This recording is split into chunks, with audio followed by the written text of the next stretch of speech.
Top quality और consistent performance के लिए सिर्फ सिल्वर पंप नाम याद रखना। ಗಾಳಿ ಸಹಿತವಾಗಿ ಸುರಿತಾ ಇರುವಂತಹ ಮಳೆ ಹಲವಾರು ಅವಾಂತರಗಳನ್ನೇ ಸೃಷ್ಟಿ ಮಾಡಿದೆ.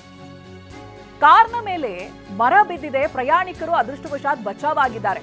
ದಕ್ಷಿಣ ಕನ್ನಡದ ರಾಮಕುಂಜ ಬಳಿ ದುರಂತ ತಪ್ಪಿದೆ. ಬಿಟ್ಟು ಬಿಟ್ಟು ಮಳೆಯಾಗ್ತಾ ಇದೆ. ಇದರಿಂದಾಗಿ ಮಣ್ಣು ಅತೀವವಾಗಿ ತೇವಗೊಂಡು ಮರಗಳು ಧರೆಗುರುಳುತ್ತಾ ಇದ್ದಾವೆ.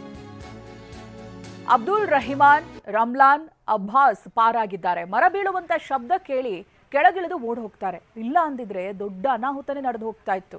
ಮರ ಬಿದ್ದಂತ ರಭಸಕ್ಕೆ ಕಾರ್ ಯಾವ ರೀತಿಯಾಗಿ ನಜ್ಜುಗುಜ್ಜಾಗಿದೆ ನೋಡಿ. ಈಗ ಮರಗಳನ್ನು ತೆರವುಗೊಳಿಸಿದ್ದಾರೆ. ಬಿದ್ದಂತ ಮರವನ್ನ ಕತ್ತರಿಸಿ ಸಂಚಾರಕ್ಕೆ ಸುಗಮ ಮಾಡಿಕೊಟ್ಟಿದ್ದಾರೆ. ಅವರಿಗೆ ಮರ ಬೀಳುವಂತ ಶಬ್ದ ಕೇಳಿ ಕಾರ್ನಲ್ಲಿದ್ದವರು ಇಳಿದು ಓಡ್ತಾರೆ. ಒಂದು ವೇಳೆ ಗೊತ್ತಾಗ್ಲಿಲ್ಲ ಅಂದಿದ್ರೆ ಈ ಕಾರ್ನ ಸ್ಥಿತಿಯನ್ನ ನೋಡಿದಾಗ ಏನ್ ಆಗಬಹುದಿತ್ತು, ಎಂತ ದುರಂತ ಆಗೋಗ್ತಿತ್ತು ಅಂತ. ಇದು ಮಂಗಳೂರಿನಲ್ಲಿ ನಡೆದಿರುವಂತಹ ಘಟನೆ, ದಕ್ಷಿಣ ಕನ್ನಡದ ರಾಮಕುಂಜ.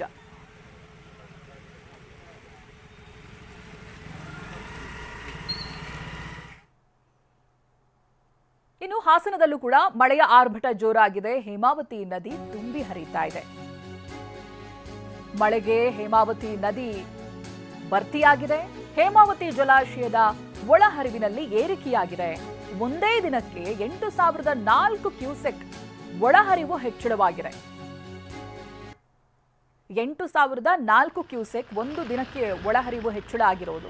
ಜಲಾಶಯದ ನೀರಿನ ಸಂಗ್ರಹ ಸಾಮರ್ಥ್ಯ ಇವೆಲ್ಲವನ್ನು ನಾವು ಗಮನಿಸಿದ್ರೆ 2,922 ಅಡಿ 37.103 TMC ಕೆಪಾಸಿಟಿ ಇದೆ. ಸದ್ಯ ಜಲಾಶಯದಲ್ಲಿ ನೀರಿನ ಸಂಗ್ರಹ ಆಗಿರುವಂತಹ ಮಟ್ಟ 2,901 ಅಡಿ 20.881 TMC. ಜಲಾಶಯಕ್ಕೆ 17,812 ಕ್ಯೂಸೆಕ್ ಒಳಹರಿವಾಗಿದೆ. ಇದೀಗ ಒಳಹರಿವು ಇದೆ. ಈಗ ಸದ್ಯದ ಸ್ಥಿತಿಯನ್ನು ನಾವು ನೋಡಿದ್ರೆ ಹಾಗೆ ನದಿಗೆ ಸೇರಿ 3,525 ಕ್ಯೂಸೆಕ್ ಹೊರಹರಿವು ಕೂಡ ಇದೆ.